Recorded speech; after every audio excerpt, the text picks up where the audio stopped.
Today I'm going to be talking about what it is like raising an autistic child from a mom's perspective.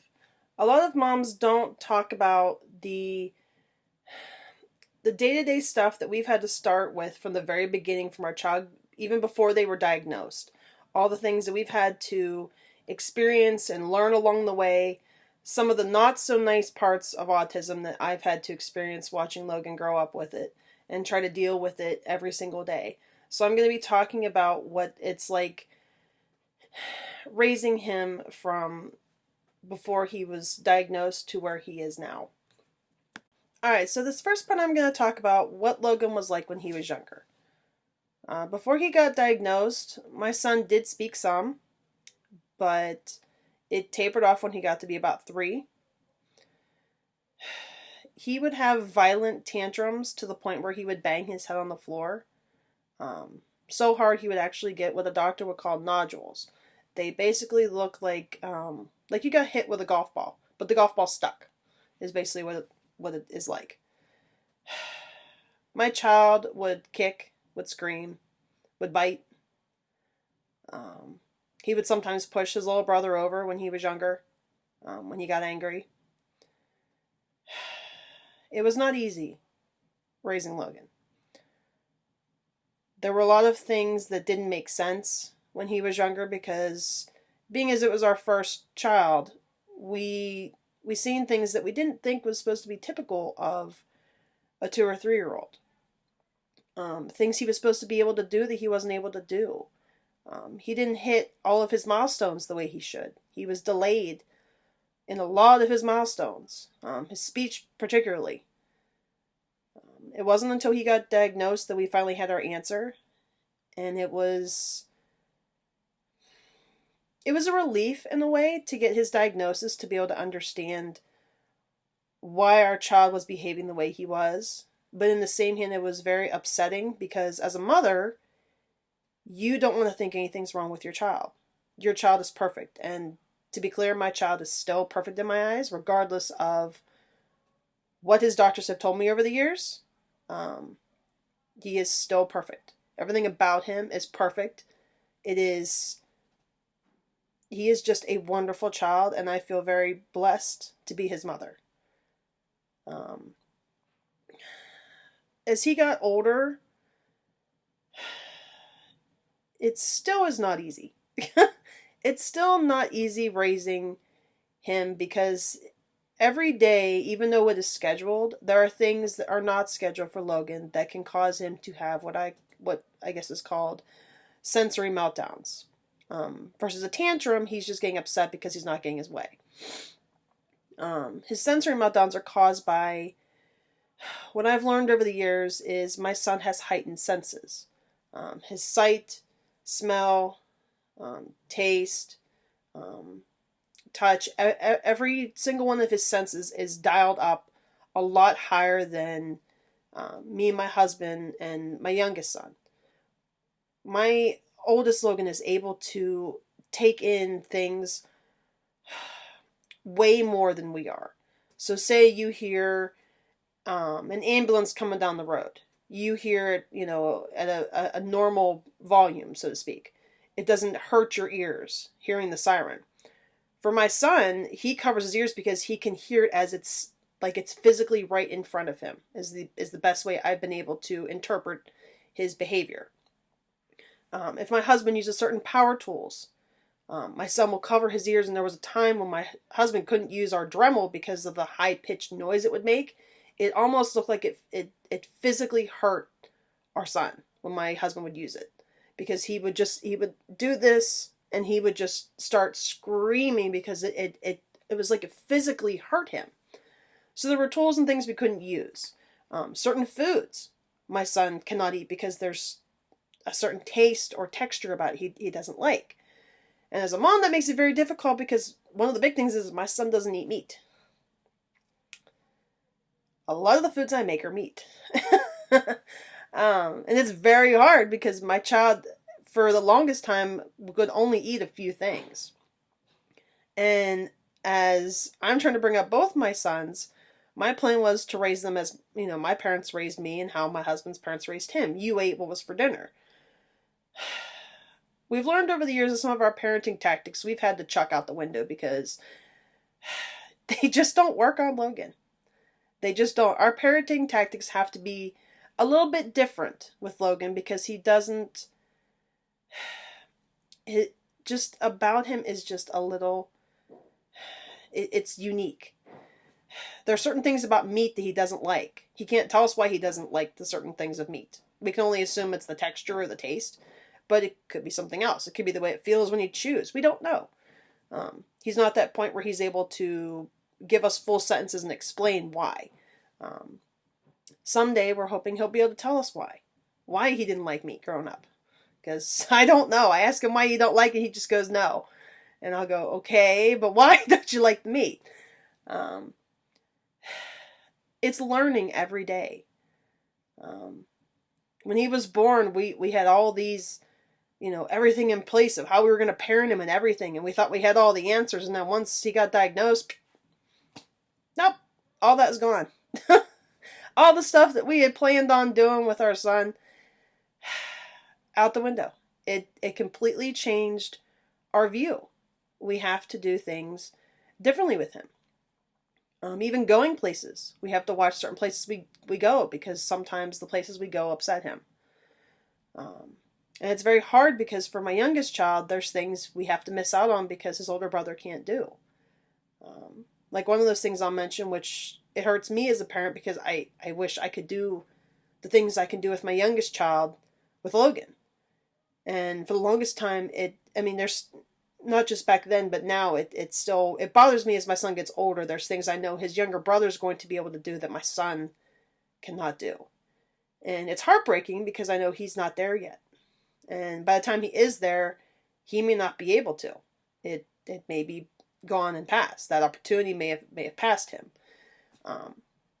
But like on Fridays, we take our youngest son, sometimes if we have time and we're not doing stuff around here, we'll take my youngest son to Dave & Buster's because he's really into playing the video games and the arcade games. And we do have some arcade games here at our home. He likes playing on the Wii, my youngest son, and he's real interested in just everything. And we love taking him because he gets so excited and he goes and everything, but we can't take Logan because it's so, there's just so much noise. There's the people. There's all the different games making noise. It's very sensory. It's just not something he's able to handle right now. And I do get a lot of comments from people like, well, how come you take your youngest but you can't take Logan? Chad is your typical child. He's a typical 4-year-old. He's able to do things that Logan is not. And I have to tell people, well, they're a little different. There's things that my son's not able to handle quite yet, and that's okay. But there's things we do with our youngest because we don't want him to miss out on everything. But in the same hand, when we take Chad places, it's sad because I think, well, am I ever going to be able to take Logan? And I always tell my husband all the time, I said, will we ever be able to take him to like an arcade? Things like that. And then I think that my husband always pulls out, well, he may not be able to do that, but we took him bowling last year for the first time. My son has never been bowling before. I was terrified to take him because I was like, there's all the pins. There's all the noise. It'll be so loud for him. Not to mention all the people if it's crowded. I mean, he's going to get all the smells from the snack bar, all the video games. It's just going to be sensory overload for him. He's going to be like taking in all this information. I don't know if he'll be able to handle it. And I do that quite a lot because I underestimate what my son's able to do. Only because I don't like seeing my son get upset. I want him to be a happy kid and not always upset or bothered by the stuff around him. But taking him bowling for the first time, it was awesome. It was absolutely awesome. It was so much fun for him. He got to use the little stand they used to roll the bowling ball down and hit the pins. And I was petrified every time because I was like, oh my God, it's going to make the sound when the bowling ball hits the pins. It's going to go boom, and he's going to be like this and freak out. My son didn't. For the first time when we've gone somewhere my son hasn't freaked out like that. He hasn't hurled himself on the floor and made this huge scene where people are staring at us like we're crazy. It was wonderful. There are very few times where my son does not throw a fit. And for the longest time, it was very embarrassing. We couldn't go on a simple grocery store trip because our son would want everything. We had to avoid the candy aisle, the chip aisle. There were certain aisles I'm sure other parents out there have had to avoid because they know their kids are going to want something in the aisle. And you tell them no, and they're going to do that noise. And it's ear piercing, and you're like, oh, for God's sakes, just stop. But just taking him to the store was always a hard thing. I never liked taking him because he would knock things off the shelves, or he'd have to run his hand along everything on the aisle.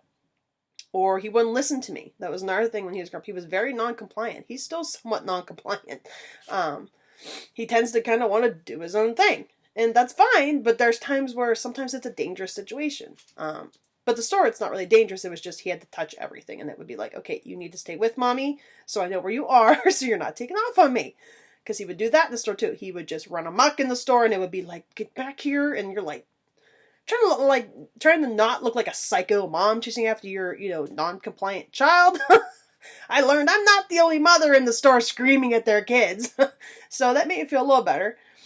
But it was, when my child would be non-compliant, that wasn't the hardest part. It was the part that if I told my child no, the meltdown that would ensue to the point where it felt like I had a crowd of people staring at my kid laying on the floor, banging his head off the floor, screaming, kicking, crying, just throwing this huge fit, all because I said he couldn't have something. And people would just stand around and stare. And I hated it. I hated it so bad. I hated taking him. And it's gotten better over the years. I have learned as I parent my children to ignore the rude comments, to ignore the nasty looks I get from people. When my son has a sensory meltdown in the store or in a restaurant, a lot of the times I have noticed when I go with people, they tell me I give dirty looks back. So I'm not really focused on giving dirty looks back at people, but I'm sure I do, but I'm more focused on trying to calm down my child than I am giving them dirty looks or, making a remark to them, mind your own business, keep moving unless you're going to help me, go away type of thing. I have had to do that sometimes. My husband goes, wow. I'm like, well, I get tired of people that just stare at you when your kid's having a meltdown. And they look at you like, oh, your kid's just being a little snot.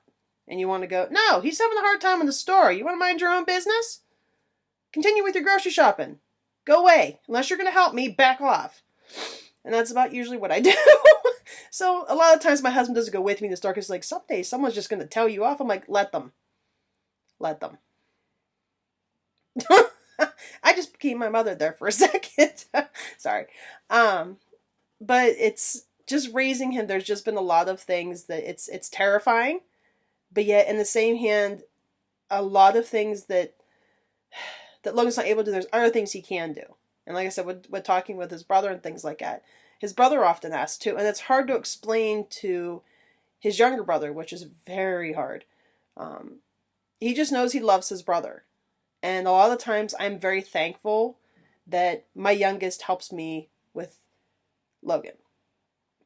Chad helps me quite a lot with his brother, and I hate sometimes that he has to see the stuff that his brother goes through and he doesn't quite understand. He just sees that as, in his mind for a while, he just sees, well, brother's being bad so he's getting attention, which is another thing because Chad copies quite a bit. He copies all his brother's behaviors, not realizing that it's not because we're not giving Logan that,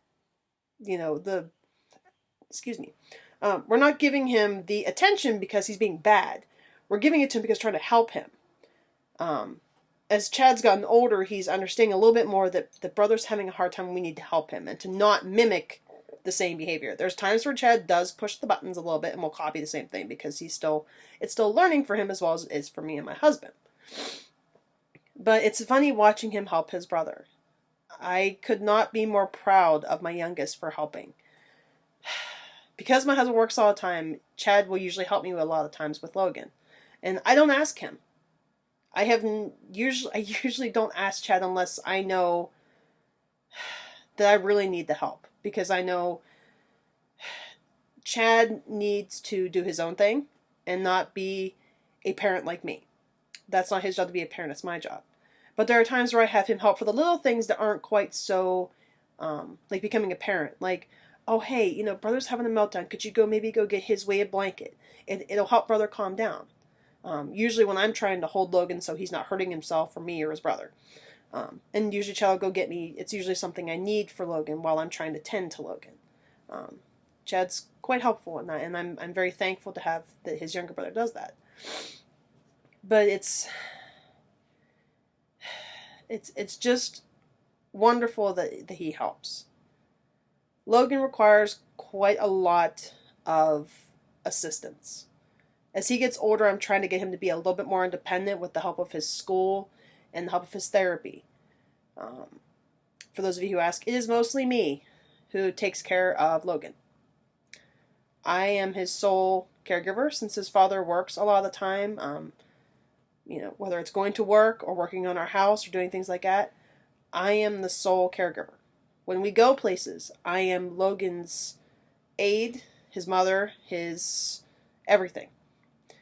His dad helps the best he can, but he's not here all the time to understand the things or learn all the things that need to be done to get Logan calmed down or relaxed. God bless him, he helps as best as he can, and that's all I can ask. Mostly what I ask of my husband, which I'm ever so thankful for, is to help calm me down afterwards. Because a lot of the times I get really upset because of my depression and anxiety. I take in a lot. My anxiety, the most thing, is because when Logan throws a tantrum before, I would feel like I had every single eye on me, and I would care about what people thought when that was going on, when he would have his sensory meltdowns. I would care what people thought. Did they think I'm a bad mom? I mean, just everything. And my husband is kind of like that reassuring voice when I go places, and that's kind of helped me over the years to not care. Because he tells me, he goes, they don't live with Logan. They don't see all the other amazing things. He goes, just because he has a meltdown in the store, they're only seeing just that part of it. She goes, they're not living with us. She goes, what? They don't worry about what they think of you. He goes, you're being an amazing mom. He goes, you're doing everything you can to get your son where he needs to be, and that's what matters. And he does that to me every day. Every day my husband builds me up. On the hard days, when he comes home and I'm like on the sofa in tears because Logan did something, like bit his aide the one day, which I was like, what if he bites somebody when he goes to get a job? I'm like, he can't be doing this stuff. And he will come home, and my husband is my rock. I tell him this all the time, and he tells me, no, he goes, you could still do it if I wasn't here. If my husband was not here to pick me up like a crumpled piece of paper off the floor, straighten me back out, and say, you know what, you're good, you're doing amazing. You are a fantastic mom, and don't let anybody ever tell you differently. If I didn't have that every day, I would be a mess. I would be a total mess for myself, for my kids, and for my husband. He is wonderful. And having that partner for going through all this is wonderful. A lot of people that I've talked to, they get divorced because they play the blame game. When their kid gets diagnosed, they blame one another. Me and Mitch have never blamed each other, ever. Even when he was diagnosed, that wasn't even our first thought, either of us. And I'm being completely honest, for me and him. We have never ever said, it's your fault he's like this. Or, it's my fault I did this. I did something wrong. I ate the wrong thing. I drank the wrong thing. No. Our thing was, after we cried, both of us, because after he got diagnosed, we both sat in the car with Logan, gave Logan his Kindle. Me and him just sat and cried. And we were like, okay, the doctor said it's nothing neither of us have done. It's nothing you did. He's like, you've done everything you could for him. He goes, and it's nothing that either of us did. He goes, we're going to tackle this head on. And we're going to be there for every step of the way that Logan needs us. He said, because there's nobody else. Nobody else has been entrusted with taking care of our son. Just us. So we have been united every single day since then. Some days he needs me to be his rock. Probably about 98% of the time I need Mitch to be my rock. Because he's a lot stronger than I am, even though he tells me I'm the stronger one. I don't know. I think we're both equally strong. We just have to go through it together. And we try our hardest to work together and face this head on with Logan. To be there for whatever he needs, to fight for him every single day. And that is what we do. That is our job as parents. So I guess in conclusion, if you're still watching this, raising an autistic child comes with a lot of struggles. It affects marriage. It affects the younger children, the older children, wherever your autistic child falls in line with your kids. It requires a lot of sacrifice, a lot of work, a lot of sleepless nights, a lot of nights where you just cry, a lot of nights where you want to give up. And it is an amazing adventure. It is a constant roller coaster ride, is the best way I explain it to people. It is a roller coaster ride. I'm not big on roller coasters. They terrify me. But it's like being at the top of a roller coaster every single day. You're at the very top before it drops. You don't know always what's going to happen. Are you going to be excited when you go over the top of down the roller coaster hill? Or are you going to be petrified to the point of you're like, I just want off here. That's what it's like every day with us. That is exactly what it's like. Some days we're like, okay, we've just had enough. We can't do this anymore. We just want to give up. And other days we're like, oh my goodness, he accomplished this goal that he's been working on for so long. And he's able to do this. That's what it's like every day. And some people may say you're crazy. I'm sure I am. I'm sure. I live in a house full of boys, a dog that's a boy. I'm sure I'm crazy by now. But you know what? I love my life. I love my children. And I love my husband. I could not imagine raising my son any different than how I have. And yeah, there's people out there that are probably like, you're not doing it right. Which there are some days I do get that. You're not doing it right, or you should do this. We've tried everything. Because we do get that. We get people to give us advice. It doesn't always work. And by the time we've gotten the advice from somebody, we've already tried it, and it doesn't work. Hence why we're trying this. So, I just want people to understand that it is not an easy job being an autistic parent. There's a lot of days where we don't feel great about ourselves. We feel like we failed. We feel like we failed our son. But seeing how much he's come since the age of 3, and just seeing all the amazing things our son is able to do, experience, and be interested in, and want to go do. It's awesome. I wouldn't trade it for anything. And again, I know that sounds crazy. I could have 2 typical children. A kid that wouldn't have a meltdown in the store. A kid that I could be able to go to a restaurant and not have him freak out in the restaurant and have to get up and leave. I'd be able to do more things. But you know what? I don't mind missing out on some of those things if my son's able to accomplish other things that I would take more joy in. I don't think if my son was a typical child, if I would be as proud of him as I am. Because he has come such a long way and has worked so hard and continues to work so hard every single day. I would still be proud, but not as proud as I am. So I just want to say that raising an autistic child is one of the most amazing and rewarding experiences that I've ever had in my life. I am just so proud of Logan every single day. I tell him that every day. I also tell him he's very handsome because I like to build up his confidence because he is very handsome. And I'm just so proud to be his mom. And I hope that other parents out there can relate the same way that we are just so proud of our kids because they have just struggled and they continue to struggle every day to manage the world and to navigate the world around them and try to become like the rest of us, even though they're not. They're something better. They are better and more amazing than anybody else in this world. They're unique. They drive us crazy, but we love them.